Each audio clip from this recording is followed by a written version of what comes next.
Baik, bismillahirrahmanirrahim dan assalamualaikum warahmatullahi wabarakatuh. Dalam video kali ini saya akan coba menjelaskan mengenai exception handling. Ini exception handling ini seni atau ciri khasnya yang ada di Java biasanya seperti itu. Oke, akan saya jelaskan apa itu yang dimaksud dengan exception handling ya di dalam pemrograman berorientasi objek. Oke, exception handling itu dalam teorinya ya, exception biasanya itu dalam pemrograman kadang-kadang misalnya muncul error atau bug ya, atau kesalahan ya yang tidak kita inginkan ya. Tapi kesalahan ini bukan sebuah logika yang kita ciptakan gitu. Tapi memang perhitungannya itu salah. Biasanya seperti itu. Atau kesalahannya itu yang bersifatnya eksepsi begitu. Nah, eksepsi itu apa?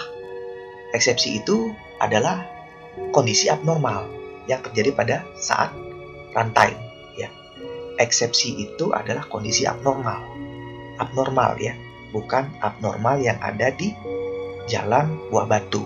Itu mah mie goreng pakai endok and sosis.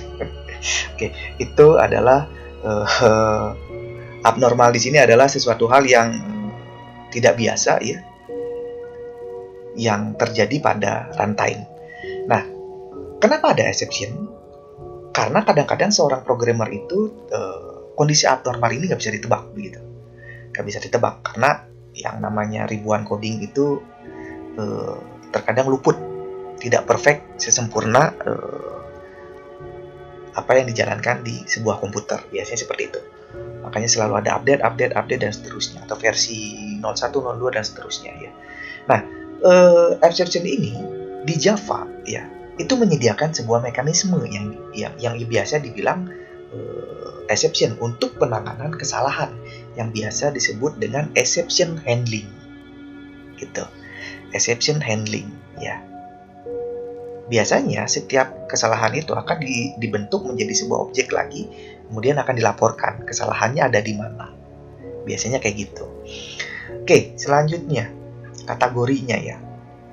Biasanya tuh ada banyak exception itu. Ada check exception. Ini biasanya merupakan exception yang disebabkan oleh kesalahan pemakaian program ya, yang dapat diprediksi oleh programnya itu sendiri. Contoh, misal jika ingin membuka file tapi file tidak ditemukan, maka exception-nya akan muncul gitu. Itu check exception. Kemudian ada runtime exception. Itu juga biasanya exception yang muncul di mana kemunculannya tidak bisa dihindari oleh program. Kemudian juga ada error. Nah, ini biasanya disebabkan sebenarnya bukan karena exception, namun merupakan masalah yang muncul di luar kendali pemakai atau pemrograman. Biasanya error ini secara umum akan dibiarkan saja atau di skip lah istilahnya gitu, sebab tidak ada yang bisa dilakukan untuk mengatasinya. Oke, kemudian ada tipe exception ini banyak sebenarnya ada di Oracle ya. Biasanya itu bisa kalian cari ya nanti di internet, bisa kalian baca juga. Tapi akan saya akan kenalkan tipe exception itu ada yang arithmetic exception, ada file not found exception, class not found exception, IO exception, array exception, dan seterusnya. Sampai ada banyak sekali sebetulnya. Nah, hal-hal ini biasanya yang mencirikan kesalahannya ada di mana. Contoh sederhana, saya akan jelaskan misalnya secara teori itu yang array index out of bound exception. Kalau saya terjemahkan dalam bahasa Indonesia kan array indeksnya di luar dari batas. Kan gitu. Contoh, misal Anda memiliki indeks itu ada 5. Pengelompokan nilainya ada indeks 0, 1, 2, 3, 4. Jumlahnya ada 5. Kemudian kalian panggil nantinya indeks yang ke-6. Kan jumlahnya juga udah 5. 6-nya nggak ada. Makanya nanti akan muncul error. Begitu. Nah, dengan exception dia akan mengarahkan atau bilang atau bisa kita kasih tanda nantinya errornya itu ini gitu. Nah, kemudian cara penulisannya di Java exception itu ada dikenal dengan try and catch gitu ya. ada yang dikenal dengan try and catch. Kemudian ada try and catch, kemudian ada juga yang finally. Finally ini biasanya itu hasil akhirnya akan ditampilkan. Sepertinya biasanya seperti itu.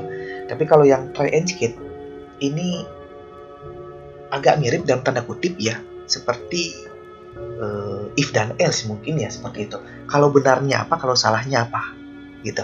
Try itu coba dulu deh, kita bilang kayak gitu. Kalau ini benar akan tampilnya ini. Kalau salah, catch-nya dia bilang tampilkan exception-nya apa, kira-kira gitu. Nah, kalau misalnya saya terjemahkannya atau saya tulis di sini ya, menggunakan tinta merah. Oke, misalnya akan saya jelaskan analogi dari try and catch misalnya ya. Di sini ada try, ini ya. Kemudian catch seperti itu ya. Kemudian nanti di sini biasanya ada parameter di sini. Parameter exception-nya ya. Bentuk tulisannya udah kayak gini gitu. Nah, kemudian ini buka kurung ya. Ini buka kurung, exception, misalnya nama parameternya saya kasih nama X mantan begitu. Oke ya. Tapi biasanya boleh apapun ya. X mau mau exception message misalnya dan seterusnya. Itu boleh. Nah, misal ya. Di sini kondisi benar ya, biasanya gitu. Dan di sini adalah kondisi salah. Kondisi salahnya seperti apa? Begitu. Ya. Oke, ini try and catch. Nah, try and catch ini nanti juga bisa kalian misalnya tulis catch-nya berkali-kali gitu ya. Kondisi lainnya seperti apa? Exception-nya yang tadi ya, exception. Misalnya masih menggunakan variable X ini, kondisi lainnya apa gitu. Nah, ini kan tadi yang saya bilang. Ini untuk apa ya? Hampir sama, walaupun beda ya, sebenarnya beda. Hampir sama dengan kondisi if dan else. Hampir sama tapi ada pembedanya. Kalau if dan else di sini bisa kondisi benar ya. Bisa juga kondisi salah. Termasuk yang di bawah, bisa kondisi benar atau kondisi salah. Tapi saya akan mengajarinya mirip penggunaannya dengan if dan else. Maka kalau yang di try and catch tadi ya, kondisi benarnya biasanya ada di try, akan muncul apa, begitu kondisi salahnya akan muncul apa. Buat apa? Apa tujuannya try and catch? Kadang-kadang kita tidak tahu error, bug, dan kesalahannya itu apakah itu dari program, apakah itu dari programmernya, apakah itu dari aritmatika, dan seterusnya. Maka dengan menggunakan try and catch ini akan membantu seorang programmer menemukan atau men-tracer kesalahannya ada di mana. Itu ya. Paham? Paham. Oke. Kita akan coba masuk ke coding ya. Di sini akan coba saya hapus dulu ya. Saya hapus dulu biar akan kita tulis bersama-sama. Nah, pada materi ini ya, ada juga throw nantinya ya, ada juga throw. Try and catch ya. Nah, ini try digunakan untuk menempatkan kode-kode program Java yang mengandung kode program yang mungkin melemparkan exception. Oke, catch-nya digunakan untuk menempatkan kode-kode program yang digunakan untuk mengenai sebuah exception tertentu begitu. Oke, selanjutnya, nah ini format. Tadi yang saya jelaskan, try statementnya apa, catch-nya, handle-nya kayak gimana gitu. Handle exception-nya seperti apa. Oke, paham? Mudah-mudahan paham. Sekarang kita coba deh ini contohnya. Ini misal ya, string. Ini menggunakan sebuah array. Kemudian namanya adalah jenis sepeda. Dari jenis sepeda ini kita tulis misalnya road bike, mountain bike, dan sepeda lipat. Nanti, kalau saya coba panggil satu, ini kan berarti kan indeksnya ada 0, 1, 2 ya. Kalau saya panggil 1, maka dia akan muncul apa? Mountain bike. Tapi kalau saya panggil 5, 0, 1, 2, dia batasnya juga cuman 3 himpunan atau 3 anggota dalam sebuah array, maka akan error. Tapi di sini akan dia menunjukkan errornya ada di mana, exception-nya apa, event handling-nya bagaimana, itu kira-kira. Oke, kita akan coba masuk ke coding. Ya, kita akan coba misalnya tadi saya punya sebuah string. Kemudian string ini cirinya begini. Kalau di Java, kemudian di sini saya kasih nama variabelnya jenis sepeda. Sepeda sama dengan double E. Buka tutup koma biar nggak lupa. Kutip-kutip ada di dalam. Kutip-kutip misalnya roll by, keluar koma kutip 2 lagi. Kenapa kutip 2? Karena string mountain by. Kemudian yang ketiga kita coba namanya sepeda lipat. Oke, selesai. Sip, sekarang kita coba buktikan tanpa try and catch. Kita panggil nih system dot out dot println, buka kurung tutup kurung. Kita panggil misalnya jenis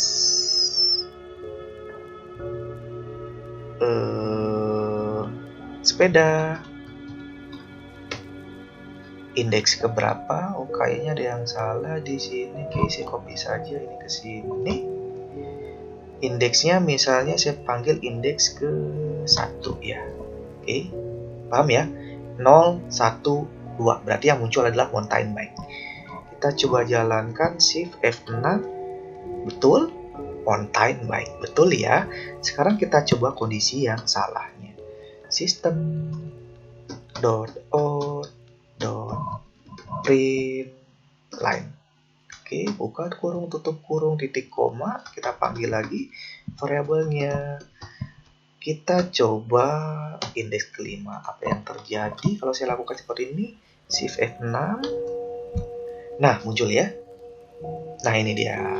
Exception-nya apa? Kalau yang pertama ini adalah mountain bike, kondisi benarnya. Exception-nya, kondisi abnormalnya dibilang di main Java ini terlalu panjang, makanya di sini array-nya index out of bound, melebihi batas. Exception, di mana indeks kelima itu nggak ada, gitu. Maka disarankan sama dia coba gunakan try and catch. Untuk apa? Sebenarnya untuk menandai lah, kurang lebih begitu. Misalnya di sini saya kasih contoh. Di sini saya tambahkan try. Ini ya. Kondisinya ini saya tutup lagi di sini dengan kurung kurawal catch, buka kurung tutup kurung, buka lagi biar rapi codingan saya kasih jarak atau menjorok ke dalam seperti ini. Kemudian di sini saya kasih exception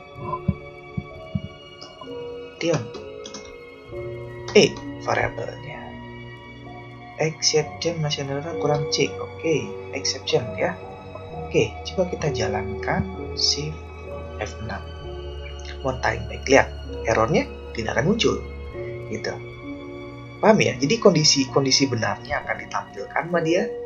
Kondisi salahnya walaupun kita lakukan ini ada sebuah kesalahan, itu nggak jadi soal. Kira-kira begitu. Gitu. Paham ya di sini ya? Atau bisa aja, misalnya saya kasih contoh gini. Contoh nih, masih kasus yang sama. Saya gunakan looping untuk menampilkan 3 anggota dari sebuah array ini. Berarti kan fungsinya begini. For, kemudian saya bikin integer i ya. Saya kasih nama i, variabelnya saya sama dengan mulai dari 0. Ingat ya, di Java biasanya selalu indeks itu mulai dari 0. Kemudian i ya, misalnya begitu. Ini kan ada 3, tapi saya lakukan kesalahan. Saya panggil 4. Harusnya 3 kan ya, lebih kecil dari 3. Tapi sini saya panggil 4. Loopingnya 4 kali. Oke, di sini kemudian i++, buka kurung tutup kurung, Oke, selesai. Kemudian saya ambil ini, saya copy di sini. Kemudian ininya saya ganti I. Apa yang terjadi? Harusnya ada error. Harusnya ada error. Kenapa? Karena di sini loopingnya 4 kali. Datanya nggak kepanggil indeksnya. Shift F6.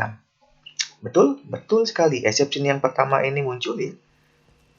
Oke, mountain bike ini muncul yang ini. Ya. Dari sini road bike dimunculkan, mountain bike dimunculkan. Ini udah mulai looping. Looping pertama atau indeks ke 0. Looping selanjutnya indeks ke 1, sepeda lipat. Looping selanjutnya di sepeda lipat. Sementara perintah loopingnya ada berapa kali? Ada 4 kali. Kenapa 4 kali? Mulainya dari 0. Gitu. Maka yang tampilkan indeks 4 itu nggak ada datanya, dibilang. Oh iya bener dong, kamu ngasih perintah ke saya jumlah data ada 3 tapi manggilnya 4 kali, kumaha tuh. Nah, itu kira-kira yang dibicarakan oleh Java. Ilustrasinya begitu. Nah, bagaimana caranya untuk penyelesaian kayak gini? Maka fungsi try and catch itu sangat sangat powerful, bisa saya bilang begitu, atau OP bahasanya OP. Oke, coba saya masukkan ke sini sedikit. Kemudian saya coba lagi di sininya dalam kurung ya, catch kayak gini. Kemudian saya panggil exception A. Oke, muncul ya. Nah, tapi di sininya ya akan saya tampilkan misalnya dalam bahasa manusianya, jangan bahasa komputer. Kalau ini kan bingung ya, kadang-kadang bingung gitu nih di sini kalau codingnya beginner atau yang baru belajar. Maka di sini kita kasih indeks lebih kayak gitu. Kita coba jalankan ini, kayaknya kita kasih komentar aja deh ya. Oke, seperti ini. Kemudian kita jalankan Shift F6. Road bike, mountain bike, sepeda lipat, indeks lebih. Errornya mana? Kagak ada. Itu fungsi dari exception. Enak kan ngelihatnya kalau di Java? Kalau di bahasa lain belum tentu gitu. Nah, inilah kelebihannya. Kelebihan Java itu memiliki ya tadi ya, exception handler. Ada cara penanganan yang kira-kira ini tuh akan terjadi error, tapi oleh kita akan bisa diabaikan. Kondisi ini adalah kondisi abnormal, tapi bisa kita abaikan dengan menggunakan try and catch gitu. Paham ya? Mudah-mudahan paham banget untuk masalah try and catch. Kemudian kasus lain misalnya ya, kasus lain itu yang abnormal. Saya kasih contoh misalnya begini, integer hasil ya sama dengan 5 dibagi 0. Kita pakai kalkulator biasa. Oke ya. 5 dibagi 0. Hasilnya apa? Nggak bisa. Dalam aritmatika itu pasti nggak bisa. Cannot divide by 0. Kondisi ini bisa kita lindungi atau kita boost dengan try and catch ya. Misalnya di sini saya bikin lagi try and catch. Saya coba di sini. Kemudian ini saya pindahkan ke sini. Oke. Di sini nilainya misalnya diganti sesuai dengan kalimat yang ini, cannot divide by 0.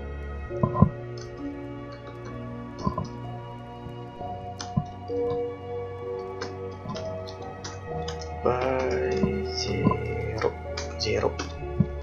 Oke, ini saya coba komentarkan seperti ini. Ini juga saya coba komentarkan lagi. Oke, kita coba sekarang Shift F6. Cannot by 0. Oke ya. Kalau saya lepas try and catch-nya, apa yang terjadi? Seperti ini. Kemudian ini saya panggil misalnya adalah hasil. Nah, ini ya. Berarti dia langsung menjalankan integer hasil, tampilkan. Dia bilang begitu. Shift F6. Nah, muncul kan exception yang exception yang ditampilkan atau yang dijalankan oleh dia nih ya.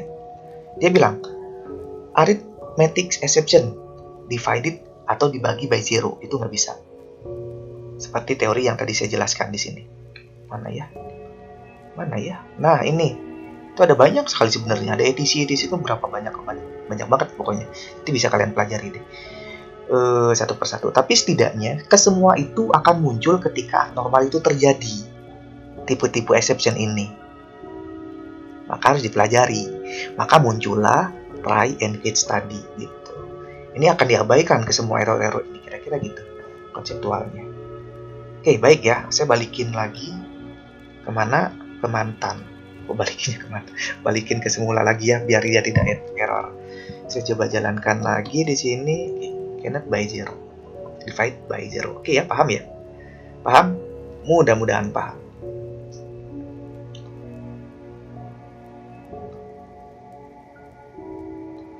Oke, selanjutnya apa? Selanjutnya kita akan coba yang finally ya. Kalau tadi try and catch itu try kondisi benar, catch-nya itu kondisi biasanya yang salah. Ya. Finally itu biasanya digunakan mendefinisi kode program yang selalu dieksekusi. Baik ada exception ataupun tidak gitu. Paham ya? Kalau try yang tadi digunakan untuk mendapatkan kode-kode program yang mengandung kode-kode yang mungkin melemparkan exception. Ya. Atau bisa saya bilang kondisi benar deh gimana gitu. Catch digunakan untuk mendapatkan kode-kode program Java digunakan untuk menangani sebuah exception tertentu. Paham ya? Oke, yang finally-nya apapun kodenya atau apapun definisi kodenya yang selalu dieksekusi, baik ada exception ataupun enggak. Itu finally. Paham ya? Oke, sekarang kita coba. Di sini ada nggak contoh kasusnya? Nah ini, try, catch, dan di bawahnya adalah finally. Contoh kasusnya ada. Oke. Kita bisa gunakan yang tadi ya. Oke, kita coba di sini deh. Finally, betul nggak tulisan saya seperti ini? Oke ya. Misalnya di sini saya kasih system.out.println ya. Apapun maumu, aku selalu muncul. Oke, gitu ya. Ini kondisi exception yang aritmatika ya. Apa yang muncul? Kondisinya pasti ini. Oke. Dan ini pasti akan muncul juga. Kita jalankan. Cannot divide by zero. Ini. Apapun maumu, aku selalu muncul. Nah, ini kondisi finally. Kita balikin lagi. Kondisinya misalnya apa ya yang gampang tuh ya? 4/2 deh, 4/2. Itu pasti ada hasilnya harusnya ya.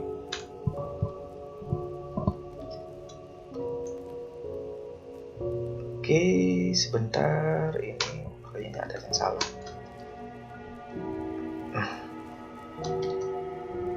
Oke, apapun maumu, aku selalu muncul. Kenapa di sini nggak muncul? Memang nggak saya tulis munculnya di sini. Oke, biar muncul gini deh.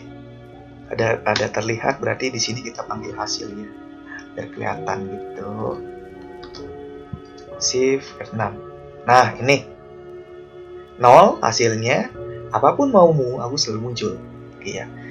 Biasanya, finally, kalau kalian sudah menggunakan sebuah graphic user interface, kondisi ini akan bisa digunakan pada saat pembuatan close atau menutup sebuah program. Nah, program dijalankan, dieksekusi, tutup. Bisa juga menggunakan finally. Paham ya? Bisa menggunakan finally.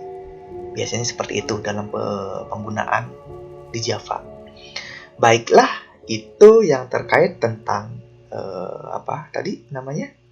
Try and catch dan finally. Kemudian kita lihat lagi ya, ada lagi. Nah, ini yang throw. Oke, ini yang throw. Ini biasanya ini cuma apa ya, pesan saja sih sebenarnya. Yang berfungsi untuk membuat custom error dan digunakan secara bersamaan dengan tipe exception. Biasanya itu digunakannya seperti ini. Void throw new, aritmatikanya apa, pesan atau notifikasinya apa, kayak gitu. Itu aja sih sebenarnya, sama aja, tinggal pembedanya ada di sini. Throw new arithmetic exception. Baik ya, kira-kira seperti itu ya. Ini yang mengenai tentang exception. Mudah-mudahan dapat dipahami. Ingat, kalau udah ketemu Java, manfaatkan try and catch. Ini sangat keren sekali gitu. Jadi ngoding menggunakan try and catch, udah nggak mikir lagi error yang ada di mana dan seterusnya gitu. Baik, kira-kira itu teman-teman yang bisa saya jelaskan terkait tentang exception ini. Saya ucapkan terima kasih. Wassalamualaikum warahmatullahi wabarakatuh.